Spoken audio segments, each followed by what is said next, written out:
Identification of turn ratio of transformer. ટ્રાન્સફોર્મરનું કામ બધાને ખબર છે શું હોય? કયા કયા પાર્ટ હોય એના? એટલે કે ભાઈ ટ્રાન્સફોર્મરનું કોર હોય અને ટ્રાન્સફોર્મરનું વાઇન્ડિંગ હોય, એ એના બે મેઇન પાર્ટ છે. અને ટ્રાન્સફોર્મરનું કામ શું છે? તો કે વોલ્ટેજ અને કરંટમાં ચેન્જ કરવાનો. શું ચેન્જ નથી કરતું? તો કે ફ્રીક્વન્સીને ચેન્જ કરતું નથી. પાવર કેવો રહે છે? સેમ રહે છે. એટલે કે પ્રાઇમરીનો પાવર કે સેકન્ડરીનો પાવર મેજર કરો તો એ સેમ જ રહેવાનો છે. ખાલી લોસીસ હશે તો સેકન્ડરીમાં એટલો પાવર ઓછો આવશે. વોલ્ટેજ અને કરંટમાં ચેન્જ થશે અને બંને એકબીજા કરતાં કેવા છે? રિવર્સ. એટલે કે જો વોલ્ટેજ ઘટાડો તો કરંટ કેવો થઈ જશે? વધી જશે. અને જો કરંટ ઘટાડો તો તમારો વોલ્ટેજ કેવો થઈ જાય છે? વધી જાય છે. એટલે કે જ્યારે મારે વોલ્ટેજનું લેવલ ચેન્જ કરવું હોય, એક લેવલમાંથી બીજા લેવલ પર લઈ જવું હોય, ત્યારે હું શેનો યુઝ કરું છું? ટ્રાન્સફોર્મરનો યુઝ કરું છું. ટ્રાન્સફોર્મર કયા પ્રિન્સિપલ ઉપર કામ કરે છે? ટ્રાન્સફોર્મરનું વર્કિંગ પ્રિન્સિપલ શું હતો? Mutual inductance. બરાબર. મ્યુચ્યુઅલ ઇન્ડક્ટન્સ એટલે શું? કે ભાઈ બે વચ્ચે કોઈ ડાયરેક્ટ કનેક્શન નથી, પણ આ વાઇન્ડિંગનો જે ફ્લક્સ છે એ આ સેકન્ડરી વાઇન્ડિંગને કટ કરે એટલે એની અંદર શું પ્રોડ્યુસ થાય છે? EMF પ્રોડ્યુસ થાય છે. એટલે કે પ્રાઇમરી વાઇન્ડિંગ દ્વારા બીજા વાઇન્ડિંગના ફ્લક્સ દ્વારા તમે બીજા વાઇન્ડિંગમાં EMF ડેવલપ કરો છો. એ પ્રિન્સિપલ ઉપર ટ્રાન્સફોર્મર કામ કરે છે, જેને શું કહેવાય છે? મ્યુચ્યુઅલ ઇન્ડક્શનનો પ્રિન્સિપલ. આના પ્રમાણે શું કહેવાય છે કે જેટલા ટર્ન્સ વધારે, તમારા જેટલો ટર્ન્સ વધારે એટલો તમારો વોલ્ટેજ કેવો થશે? વધારે થશે. એટલે કે જો એક જ ટર્ન હશે તો વોલ્ટેજ ઓછો હશે. જો તમે વધારે ટર્ન્સ નાખ્યા હશે તો વોલ્ટેજ કેવો ડેવલપ થશે? વધારે. કારણ કે વધારે કંડક્ટરને ફ્લક્સ કટ કરે છે. તમે એક જ આંટો વીંટાળશો તો એક કંડક્ટરને ફ્લક્સ કટ કરશે તો ઓછો વોલ્ટેજ પ્રોડ્યુસ થશે. વધારે કંડક્ટર રાખ્યા હશે તો વધારે EMF ડેવલપ થશે. આપણે ચેક કરવાનું છે ટર્ન્સ રેશિયો. લાસ્ટ ટાઈમ આપણે શીખ્યા હતા કે ભાઈ ટ્રાન્સફોર્મરમાં બે રેશિયો આવે. એક આવે ટર્ન રેશિયો અને બીજો આવે ટ્રાન્સફોર્મેશન રેશિયો. ટર્ન રેશિયો એટલે કે N1/N2. જ્યાં N1 શું દેખાડે છે? પ્રાઇમરી વાઇન્ડિંગના આંટા એટલે કે ટર્ન્સ, અને N2 શું દેખાડે છે? સેકન્ડરી વાઇન્ડિંગના ટર્ન્સ. બીજો રેશિયો હતો ટ્રાન્સફોર્મેશન રેશિયો, જેની ફોર્મ્યુલા શું હતી? N2/N1. અહીંયા મારો પર્પઝ ખાલી ને ખાલી શું ચેક કરવાનો છે? ટર્ન રેશિયો ચેક કરવાનો છે. એના માટે મને શું ખબર હોવી જોઈએ? તો કે N1 ખબર હોવી જોઈએ અને N2 ખબર હોવી જોઈએ. પણ આપણે ટ્રાન્સફોર્મરને ખોલીને અંદર આંટા તો ચેક કરવા જવાના નથી, કારણ કે આંટા એમને એમ નહીં હોય. એની ઉપર બી ઇન્સ્યુલેશન લગાડ્યું છે, વાઇન્ડિંગ આખી ઢાંકેલી હશે, તો હું ટર્ન્સ ગણવા જઈ શકીશ નહીં. તો મારી પાસે બીજો રસ્તો છે. શું? કે મને ખબર છે કે જે ટ્રાન્સફોર્મરના ટર્ન્સ છે એ ડાયરેક્ટલી વોલ્ટેજને પ્રપોર્શનલ છે. એટલે હું અહીંયા લખી શકું કે N1/N2 ઇક્વલ ટુ શું થાય? V1/V2. V1 હું માપી શકીશ? હા. કઈ રીતે માપી શકીશ? તો કે પ્રાઇમરીના બંને છેડા વચ્ચે એક વોલ્ટમીટર મૂકી દઉં તો મને શું મળશે? પ્રાઇમરીના વોલ્ટેજ મળશે. V1 મળ્યા એટલે આપણને શું મળ્યું કહેવાય? N1 મળ્યા કહેવાય. એવી રીતે સેકન્ડરીના બે છેડાની વચ્ચે હું એક વોલ્ટમીટર મૂકી દઉં તો મને શું મળી જશે? V2. અને V1 અને V2 આ બંનેના રીડિંગ હોય તો મને શું મળી જશે? ટર્ન રેશિયો મળી જશે. આપણી પાસે જે ટ્રાન્સફોર્મર છે એ 110/220 વોલ્ટનું છે. આપણી પાસે ટ્રાન્સફોર્મર કેટલા બાય કેટલાનું છે? 110/220. તો આઈડિયલી આનો રેશિયો કેટલો થવો જોઈએ? ધારો કે હું આને N1 કહી દઉં, અથવા આપણે તમને ભાગાકારમાં ઇઝી પડે એટલે આપણે આવું રાખીએ કે ભાઈ 220 વોલ્ટ બાય 110. તો આ N1 અને આ N2 થશે V1ના પ્રપોર્શનમાં. તો આપણે આનો ટર્ન રેશિયો લઈએ તો કેટલો થાય? તો કે N1/N2 ઇક્વલ ટુ 220/110. એટલે કેટલો થયો? તો આઈડિયલી જે તમારું રેટેડ ટ્રાન્સફોર્મર જેના માટે બનાવ્યું છે, જે એનું રેટિંગ છે, જે એના નેમ પ્લેટ પર લખેલું છે, એ રેશિયો થ્રુ આઉટ મેન્ટેન થવો જોઈએ. આપણે પ્રેક્ટિકલી માપશું ત્યારે કદાચ એવું આવે કે આ 220 આવે અને આ 100 આવે તો તમારો ટર્ન રેશિયો કેટલો થયો કે ભાઈ? 2.2. થવો કેટલો જોતો હતો? 2. પણ થઈ કેટલો રહ્યો છે? 2.2. તો આની અંદર શું આવે કે ભાઈ તમે જે ટર્ન્સ રેશિયો જે મેજર કરો છો, મેજર કેટલો કર્યો આપણે? 2.2 માઇનસ જે સ્ટાન્ડર્ડ છે એ સ્ટાન્ડર્ડ રેશિયો કેટલો છે? ડિવાઇડેડ બાય તમારો સ્ટાન્ડર્ડ રેશિયો. તો તમને આના ઉપરથી શું મળશે? પર્સન્ટેજ વેરિએશન મળશે કે ભાઈ પર્સન્ટેજમાં જે ટર્ન્સ રેશિયો છે એના પર્સન્ટેજમાં કેટલું વેરિએશન થાય છે. તમારું ટ્રાન્સફોર્મર બહુ જ સારી ક્વોલિટીનું છે તો એના માટે 0.5% વધારે વેરિએશન ચાલે નહીં. પણ આપણે તો લેબોરેટરી યુઝ માટે કરીએ છીએ એટલે કદાચ રેશિયોમાં 1% કે 2% આવે તો ચાલે. પણ જ્યારે ઇન્ડસ્ટ્રી સ્ટાન્ડર્ડની વાત કરીએ ત્યારે આ રેશિયોમાં 0.5% કરતાં વધારે ફરક આવવો જોઈએ નહીં. એટલે આપણે શું કરશું? આપણી પાસે એક ટ્રાન્સફોર્મર છે, ટ્રાન્સફોર્મરને આપણે સપ્લાય આપીશું એટલે એક બાજુ એક વોલ્ટેજ આવશે, બીજી બાજુ બીજું વોલ્ટેજ આવશે, બંને વોલ્ટેજમાં આપીશું અને બંને વોલ્ટેજ માટે શું નક્કી કરશું? ટર્ન્સ રેશિયો કેટલો છે એ, કેટલો એનો ટર્ન્સ રેશિયો છે એ નક્કી કરશું. એટલે ટેબલમાં આપણે અલગ અલગ વોલ્ટેજ ડાયરેક્ટ 220 પર નહીં જઈએ, પહેલાં કેટલા આપીશું? 20, 40, 60, 80 અથવા તો રીડિંગ 200 સુધી જવાનું હોય, વધારે થઈ જતું હોય તો ડાયરેક્ટ 40, 80, 120, 160, 200 અને 220 આ આપશું તો એની સામે આ વોલ્ટેજ ઓછા જ આવવાના છે, આના કરતાં અડધા. આ આપશું તો આ કેટલા આવવા જોઈએ? 20, આ 40, આ 60, આ 80, આ 100 અને આ કેટલા આવવા જોઈએ? 110. આઈડિયલી આટલું આવવું જોઈએ. પણ આપણને જે આવશે એ રીડિંગ આપણે અહીંયા લખશું. એના ઉપરથી આપણે શું નક્કી કરશું કે એકચ્યુઅલ મેજર ટર્ન રેશિયો કેટલો છે અને એના ઉપરથી આપણે એને સ્ટાન્ડર્ડ જોડે કમ્પેર કરશું. બરાબર? હું ટ્રાન્સફોર્મર એકવાર લઈ લઉં, તમને દેખાડી દઉં. અહીંયા જોવાનું છે 230/115 એટલે આપણે 0 થી લઈ અને વોલ્ટેજ વધારતા વધારતા ક્યાં સુધી જશું? 230 સુધી જશું. જેટલા વધારશું એના કરતાં અડધા વોલ્ટેજ આ બાજુ આવશે, એ નોટ ડાઉન કરતા જશું. અને જેવા નોટ ડાઉન કરશું અને પછી શું નક્કી કરશું કે ભાઈ આપણો જે ટર્ન્સ રેશિયો છે એ સ્ટાન્ડર્ડ ટર્ન રેશિયો કરતાં કેટલા ટકા વેરી થાય છે. ખ્યાલ આવે છે? સારું. એટલે જો હું 2 બેચમાં આપણે પાડીશું, પહેલી બેચ પહેલાં રીડિંગ લખશે અને પછી એ રીડિંગ આવીને એમને ક્યાં લખી દેવાનું છે? અહીંયા બોર્ડ ઉપર લખી દેવાનું છે. એટલે પછી આપણે અહીંયા બોર્ડ ઉપર આવીને કેલ્ક્યુલેશન સમજી લેશું. ખ્યાલ આવી ગયો ને? મલ્ટીમીટર હશે અહીંયા બે, એકદમ સિમ્પલ પ્રેક્ટિકલ છે. આમાં કોઈ વધારે ડિફિકલ્ટી છે? કોઈને ડાઉટ હોય તો સવાલ પહેલાં પૂછી લો, પછી આપણે પ્રેક્ટિકલ બાજુ જઈએ. ચાલુ કરી દઈએ તો આમાંથી અડધા અત્યારે મળશે. ચાલુ જ છે ને? ચલો, આ આપણો ટ્રાન્સફોર્મર છે જેનું રેટિંગ 230 વોલ્ટથી 115 વોલ્ટ સુધીનું છે. આ 0 થી 230, આ બાજુ 0 થી 115. આ પ્રાઇમરી સાઈડ, આ સેકન્ડરી સાઈડ. આપણે અલગ અલગ વોલ્ટેજ ઉપર મેજર કરવું છે એટલા માટે આપણે અહીંયા એક વેરિયાક કનેક્ટ કરી દીધું છે. અને આ વેરિયાકની મદદથી જેમ જેમ હું વોલ્ટેજ વધારતો જઈશ એમ અહીંયા વોલ્ટેજ વધશે. વોલ્ટેજ વધશે, આના કરતાં અડધા વોલ્ટેજ આપણને અહીંયા આવશે અને આપણે રીડિંગમાં એ લખતા જશું. બરાબર? આપણા ટેબલમાં કેટલા આપે છે? 10 થી ચાલુ કરીને 230 સુધી છે. તો આપણે એ જ લખીએ એટલે વાંધો આવે નહીં. અને અહીંયા રાખી દઈએ.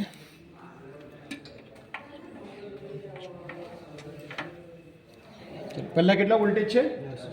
10.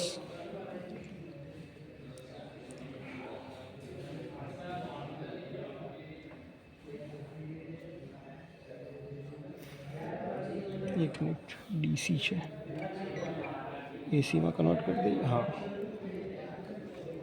ચલો. પહેલું reading 10 volt primary. Secondary voltage કેટલો આવે છે? 5.5.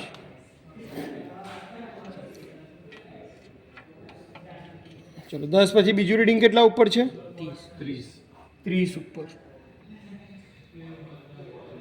20, 22, 25, 28, 29.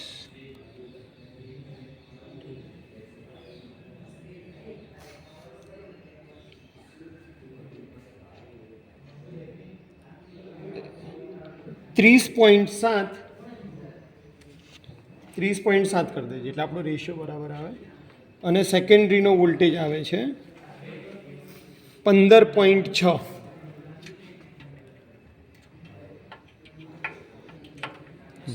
પછી કેટલું છે? 70,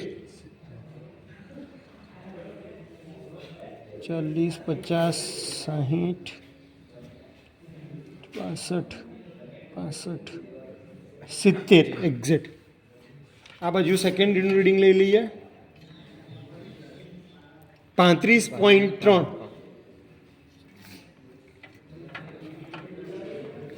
70 પછી કેટલું છે 100 80 90 93 95 100 100.3 છે 100.3 અને સેકન્ડરી સાઈડ કેટલું આવે છે 50.7 પછી કેટલા આવે છે 130 વધારી દઈએ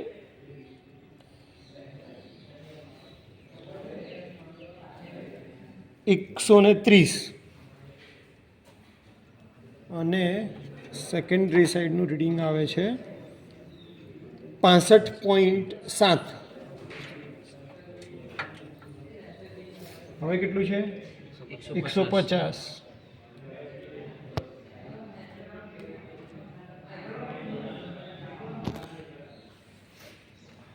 150.3 અને સેકન્ડરી સાઈડ ઉપર આવે છે 76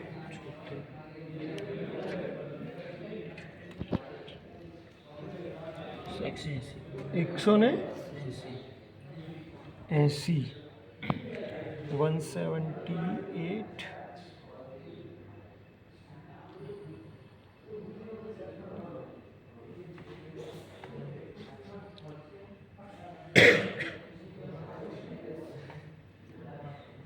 180.6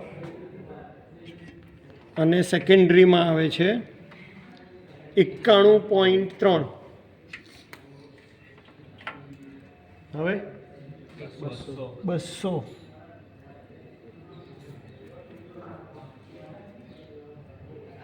200.1 અને આ બાજુ આવે છે 101.2 અને છેલ્લું રીડિંગ 230 ને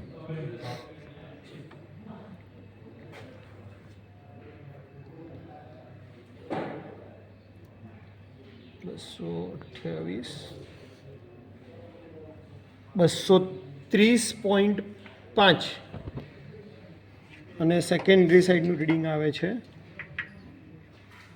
116.5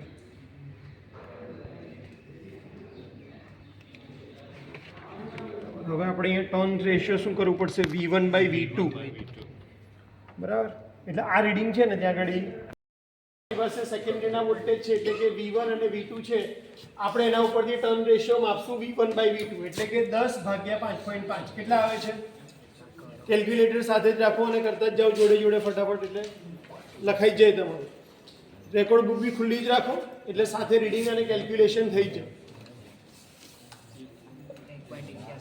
1.81 10/5.5 1.81 પછી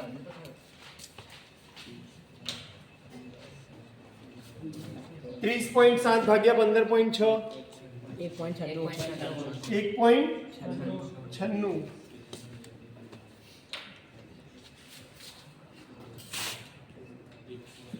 1.96 પછી 1.98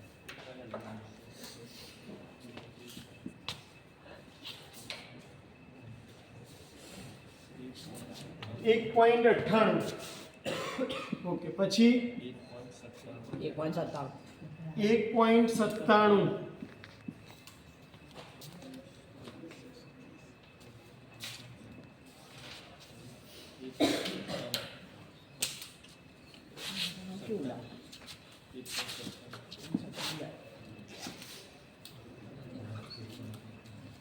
ચલો 1.97 પછી 1.97 આ પણ 1.97 પછી આ પણ 1.97 એની નીચે 1.97 પછી 200 ભાગ્યા 101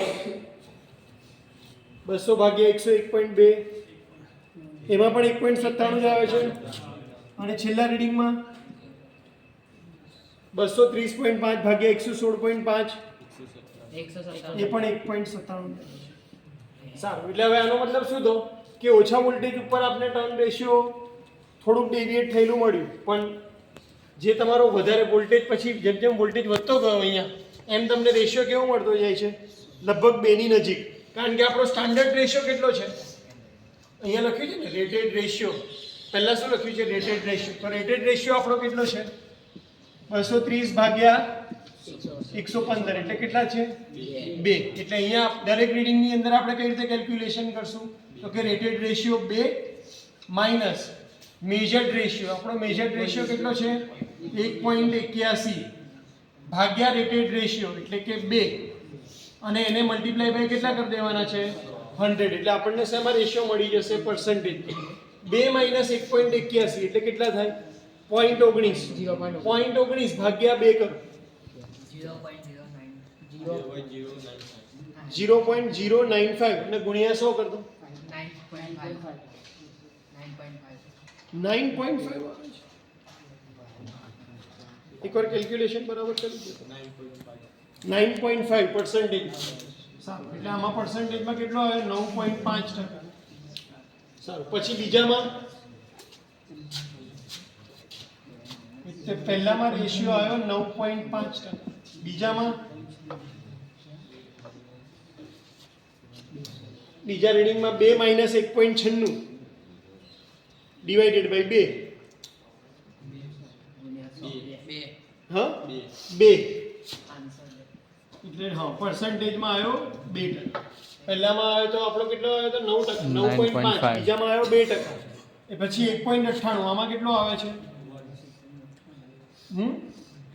1 આવે છે. એટલે હા બરાબર 1 આવતો હશે.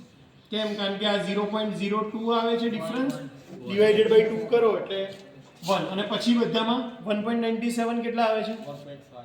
1.5. એટલે આ બધા રેશિયો કયો છે?